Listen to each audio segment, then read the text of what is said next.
I'm like, what up, database? Data 007 here? It's right here, yeah. Yep. Alright, so today, judging by the title, we're going to be discussing the 2011, or was it 2012, or party movie, Project X. Alright, so let's get into this. What's the story?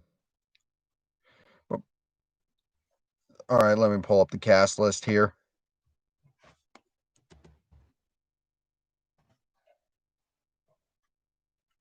Alright, 2012. Alright, let's... Alright, now let's... Alright, so let's pull up... Alright, so I have the cast. As it's here. Alright, so what's the story? It's basically... Alright, so basically this is a found footage movie. Just let's get that out of the way. We got... Alright, so it is Thomas... It is Thomas Cub's 17th birthday, and who's played by Thomas Mann, and just, a lot of these characters names are their actual first name. Oh, dang, they used the actual name? Yeah, but the last names are different. And then we have who was gratefully introduced to us. We find that out by our next character, Costa, played by Oliver Cooper. And let's just say he's the first character we see, and boy, basically, I'll get to that later. All right, let's start. So it starts off with, like Coster with the cameraman Dax, played by this OJ YouTube sensation Dax Flame. And so basically starts off with Coster pretty much inviting himself into Thomas's house. Singing the song that I don't dare repeat, but whatever. He goes over to his refrigerator. Yeah, glad to see this guy has no manners. He literally looks at him. He's like, "Oh, birthday cake," and then he's like, "Dax, I'm not gonna say what I said, but I'll basically just my dog's getting so wet tonight." And then Thomas's mom comes around the corner. All right, he's like, "Oh crap! I thought you guys left." Efton. So basically, the thing they're planning a party, or at least Coster is planning to throw a party. Because it's also Thomas's parents' anniversary, and they're going away on vacation for their anniversary, which on their son's birthday, which not sure I'd buy that in real life, but whatever. Man, and the whole reason is because apparently he was born on their anniversary, which, nah, whatever. So then they meet. So then it's at the school where we get introduced to some other characters. Next one being JB, who's played by Jonathan Daniel Brown. Basically, Thomas's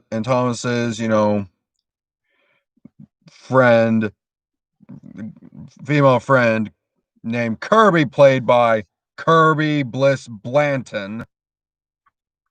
Blanton, you know, like clearly has feelings for her. She clearly has feelings for him, but they won't show it.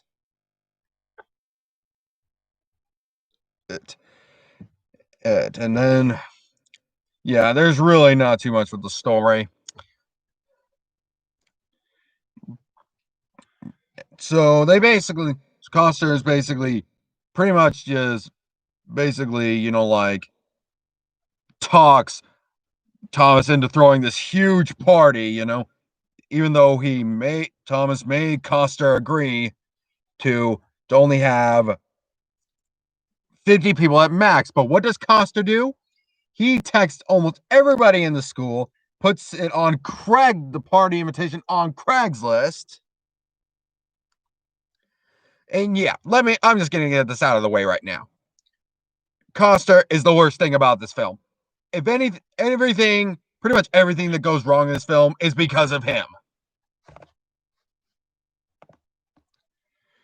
I mean, that's pretty obvious enough, yeah. The fact that how did he even get everyone's phone number?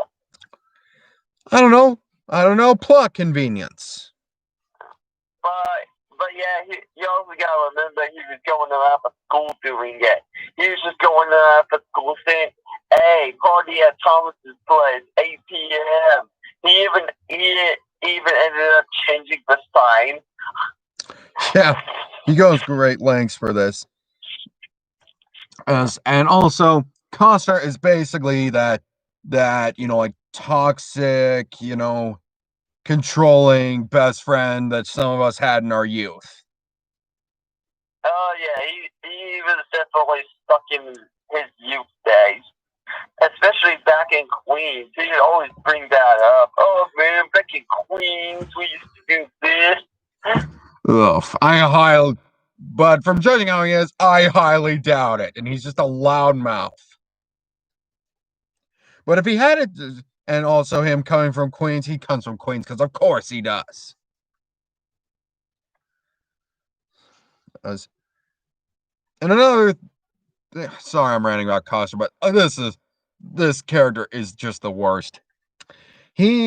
Another bad thing about it is he has an annoying voice.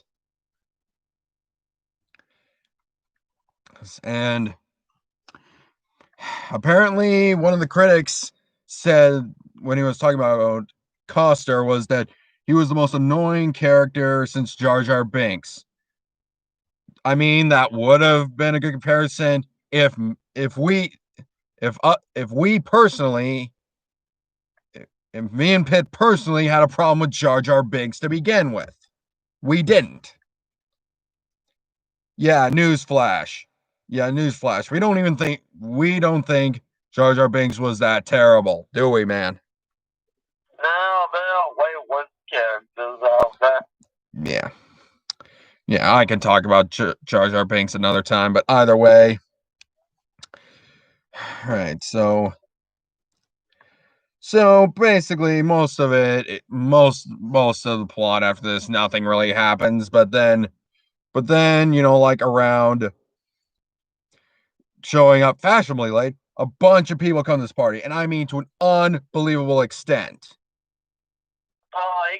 Yeah, it gets to a point where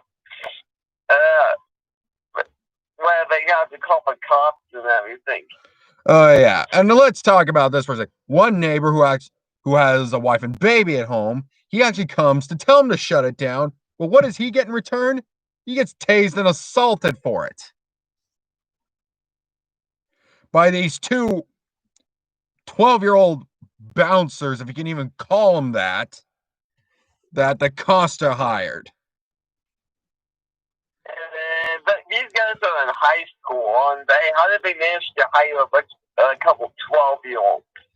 Who knows? From how they look, they're probably related to Costa. Who knows? But either way, let's backtrack it. Let's backtrack a minute. So basically, they try to stock on some supplies, and they also go to this unstable drug dealer who is also ex-military, who just happens to be be an associate of Coster's. Oh, yep, he just happens to be an associate. And do not talk about what happens later. I'm saving that for later. Oh, yeah, that would be bad. That can be saved for later. I'm gonna say that for later. So basically, they're going in there, but then Coster has the brilliant idea to take this particular unique garden gnome for, I don't know. He said they need a mascot for the party, but that's not what I would think of for a mascot, but whatever. Of course, he doesn't take too kind to this. Oh, yeah, of course. So he literally chases them away, and also put the massive crack in the windshield. Oh, yeah. They're just about to drive away, and she's like, dude, please, give me back my now! My God. So yeah, and also while they're in the store shoplifting, because yeah, they are doing that. Of course. And basically,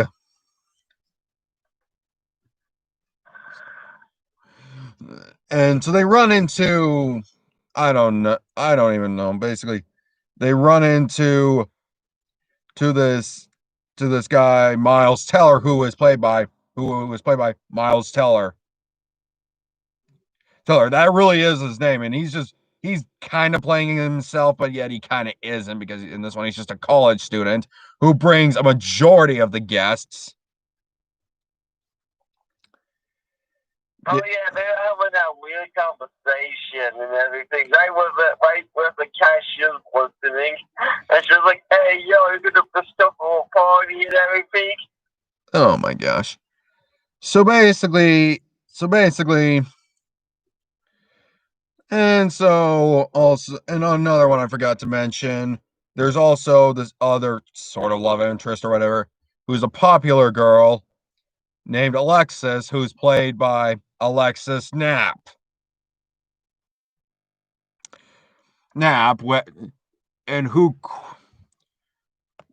And thing is, only because Coster tries to get Thomas to go for her, because he's quote unquote never had a shot with her, because she only does dirty with college guys. Yeah, isn't that lovely? Oh yeah, if I remember that.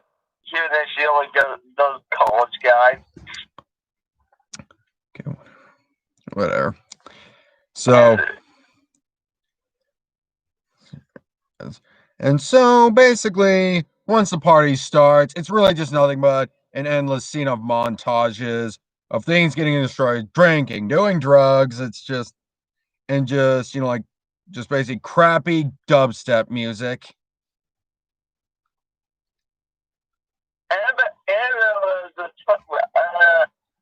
There was unbelievably a ton of nudity. Oh sheesh. Oh man! And before I go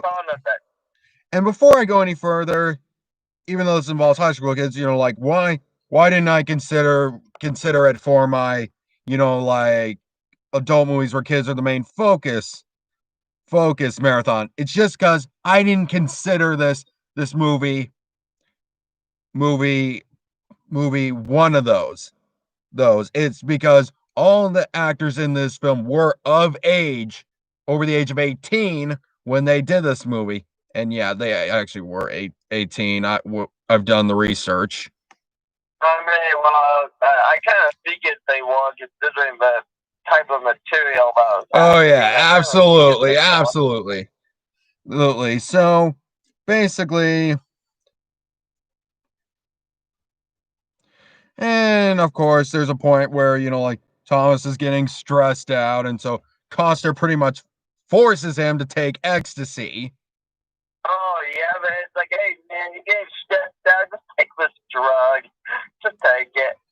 Have a good time. And then Thomas is just with a giddy smile on his face. Yeah, and let's just say later he just face just looks, he just looks crap-faced, you know? I know, but they all look crap faced at the end of it.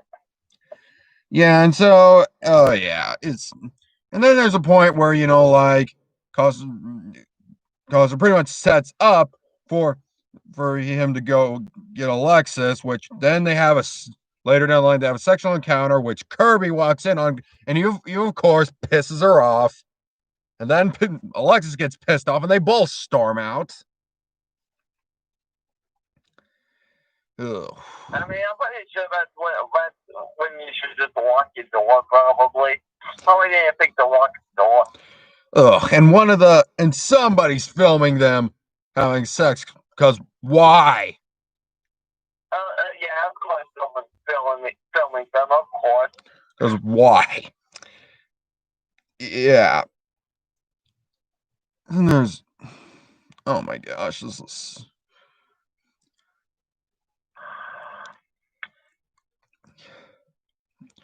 So basically,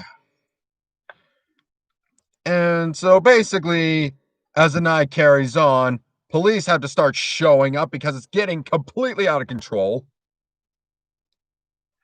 And oh, we're getting to the best part here. So basically, also the on-sale drug dealer, I think his name's Tigray, and I forgot to mention who's he play, but who plays him. Let's see if I can find.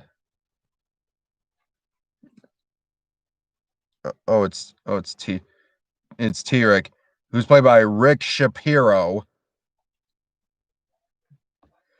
Oh, he just as things are about to go getting completely out of control, he shows up, and this movie proceeds to rip off the beginning of Lethal Weapon 4. He comes with a flamethrower. Hey, yeah, we just see him just slowly arriving. He's just still going on about, you know. He's like, "This back of my mouth!" And it's like, what happened to the snowman? I don't know. We destroyed it. It was full of ecstasy. Oh man, and he just starts torching down the neighborhood. And of course, the police fire back at him, but like 11-4, the front of him, they bounce off. The bullets bounce off. Oh yeah, because he was wearing armor. Yeah, and so they manage. And of course, they're also proceeding, like, pretty much. He torches Thomas's house, and yeah, it's done for at this point. So, and of course, you know, like, the police are now proceeding to use flashbangs to try to disperse the crowd, and everybody's running everywhere. Of course, they now have to retreat, and then they manage to shoot T-Rex flamethrower in the tanks in the back, which ignites and explodes. Surprisingly, that didn't blow him to bits. And then he's... how the heck did he survive that? It probably wouldn't blow him to bits, but that force would be enough to crack his back, I'm pretty sure. Like, completely destroy it. Most likely, but you probably just end up dead at that point. Yeah, because if you destroy ribs like that, they'll probably puncture your lungs, maybe your heart even, and you would die. And not to mention all the buns all over your body. Yeah, so he's on fire, so he gets set on fire, and then he runs to this camper, which blows up. Surprisingly, that doesn't kill him, because they later show on the news he's getting taken away on a gurney into an ambulance, still screaming about his gnome and Costa. Give me back my gnome! If he's ex-military, this guy definitely has PTSD or something. Well, he definitely has some kind of attraction to that gnome. I don't know. That gnome must definitely mean something, John. I don't freaking know. No, but yeah, and also let's put in this little thing that that, you know, like he's there every once in a while. There's a call from his dad. Like the second one is basically like, I'm sure he's like, I'm sure the neighbors are exaggerating, but and also why are they calling his parents who are clearly not home? I know. What's the point of calling his parents? I if somebody did that and actually knew the number, that wouldn't be too much of an overreaction to call the parents and to see what's going on, you know? But so and also back let's also backtrack a little bit. There's basically Dak starts spying on his mom and dad, and basically his dad straight up calls him a loser because he's a good boy. Yeah, nice father we got here, douchebag. Ugh. So pretty much, you know, like everybody, they retreat to the school, and pretty much the house is completely wrecked.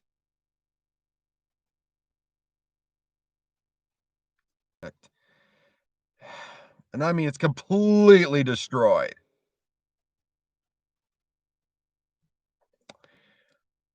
So, so they're so they're basically have retreated to the school, and then there's the whole consequence thing. Like they're pulling Thomas's dad's car out of the pool. Oh yeah, because of that little midget. I almost forgot about him, that angry midget. That little dwarf. What's the guy's name? He's famous, but is Martin Kleba, who you might recognize. He plays that little dwarf pirate in Pirates of the Caribbean, who's coincidentally named. The reason why he was so mad to begin with was because they ended up putting him as a husband at one point. That's so bad. And he was just going around punching every one of the no-no spots. Just walk by, punch. Oh man, it's so of course, you know, like, but in a way, his dad is sort of proud of him because he's like, I didn't think you had it in you. How many people were here? You know, it's like a couple thousand or whatever. He's like, well, you're still screwed, Thomas. I know he's still screwed for what he did. Yeah. And so he gets to school like the next. It's probably 2 days later, considering they did it on a weekend. And everyone's saying, "Oh, sick party," but you know, but also he doesn't care about that. He has to go make up with Kirby for what happened last night, or should I say the other night? And he kind of gives that cliche sob speech, you know, like all I care about is you, and if you're talking to me about my next birthday, I want to spend it with just you, and of course, she accepts it. She gives him a good long kiss, and everything goes back to normal. And that's the end of the movie. Not quite yet. Seriously. Oh well, we still have a little montage of what happens. It's like Thomas has been indicted with inciting a rebellion and disturbing the peace. Oh yeah. They show in each what they're charged with, and surprisingly, Coster got off scot-free. Oh yeah, he didn't even get in trouble, but for the fact that he's the one who started it all. Yeah, and also, but they said, but he is waiting on 3 paternity tests. Well, I guess in a sense that's better than nothing. You can say that's the punishment in of itself. He might be the dad of 3 separate children. Yeah, and seeing how his personality is, do you really think he's going to be there for them? No, most likely not. He's probably just going to be the kind of goes up and leave. Without question. Got a party, yo. Yeah, and so then at the end it shows like apparently again worldwide basically it went viral to the point where it ends up on Jimmy Kimmel and the news for some reason. Yep. And then we get to the point where, it's on the news and Coster is basically taking all the credit for this party, and he's just being just absolutely disgusting to the news anchor. Immaturely disgusting. Also, trust me, Coster is he shows, oh, this is my girl back in Queens. I'm pretty sure I'm starting to think, no, absolutely not. No, but because from how this guy acts, he literally acts like the most sex-starved person ever, but yet that's the way he does it is a sign that he's never done it in his life, Not always the case, but I'm convinced, And he also Dude sounds like a freaking Mendo at that point. yeah. And he's basically like, oh, he's like, oh, if I don't do a girl with big boobs tonight, I'm drowning myself. Oh, I don't care if she's 300 pounds. Ugh. Yeah, talking about sex stars. It's like, I gotta do it, man. I gotta do a girl big boobs tonight. I don't care if she's 300 pounds. I gotta do it. And apparently he did 3 of them. Ugh. And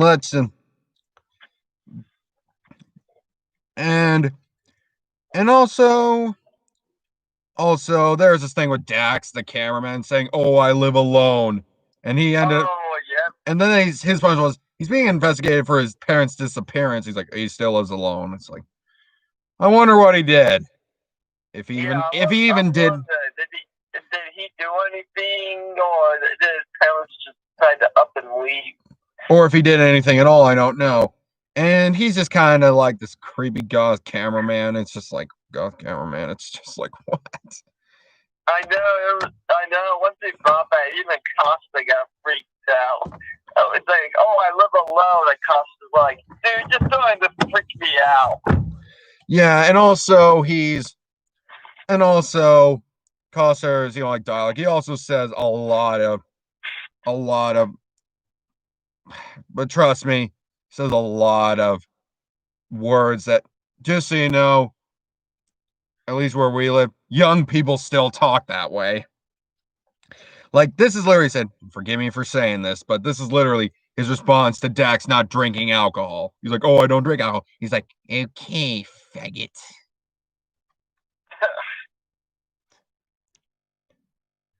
And it's like, this. I know this is mostly ranting about Costa, but really, none of the other characters stand out. Oh, yeah, none of them really do stand out that much. Other than him, because he's the worst character, and it seems like him being the worst character, he's at least done something worth talking about. Yeah, the others just kind of got wrapped up into the whole situation. Yeah. It's absolutely craptacular. Alright, so now we can't talk about this without talking the legacy it's had. Basically, it was the most illegally downloaded movie of 2012.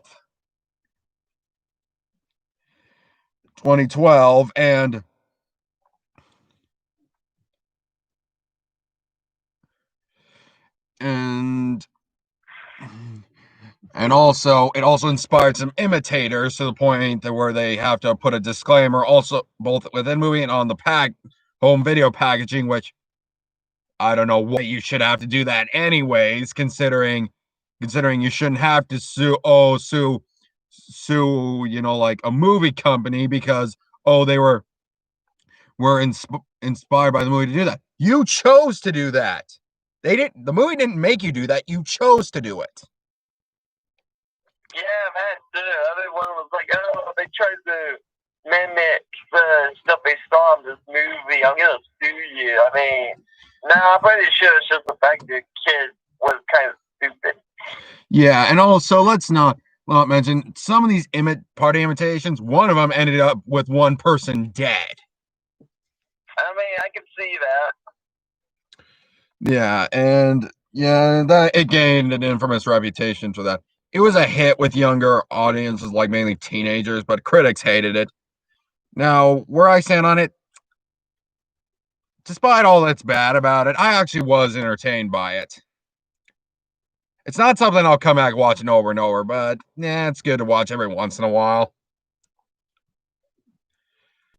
Because it's at least, it's so ridiculous and so absurd that it actually keeps your attention. Even though there's... yes, that movie definitely was the wildest party I've seen yet, though. I've never heard of a party in real life involving the SWAT team. Yeah. Yeah. So it's so yeah, and they say there's gonna... people are talking about a possible sequel, but I don't know how it could even top this. I know. What kind of sequel do you expect from such a movie? I mean, there's really nowhere to go off of. Yeah, literally. I've only... seriously, you only see these things... you only see parties this big at events or like at a college event or something like that. I know, and that's not obviously in someone's front and backyard. It's usually on a big, wide open area. And in somebody's own house. Yeah, that too. It's a huge, big open area, and any buildings around tend to be massive also. Yeah, that's... so yeah.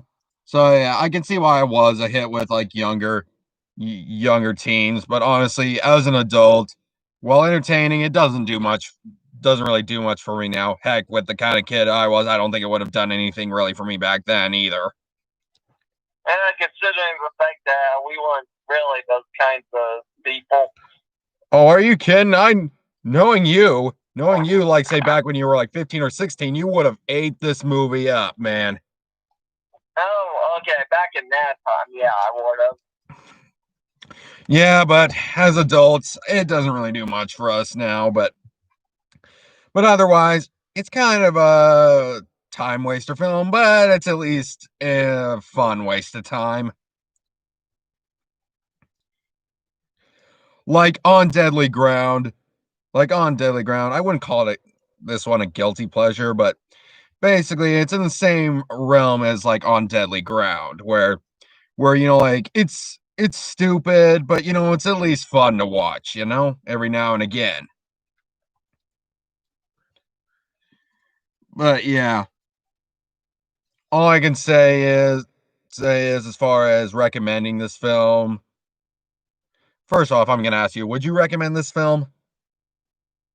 I mean, at least one, sure. If you want just some wild movie to pass the time, sure.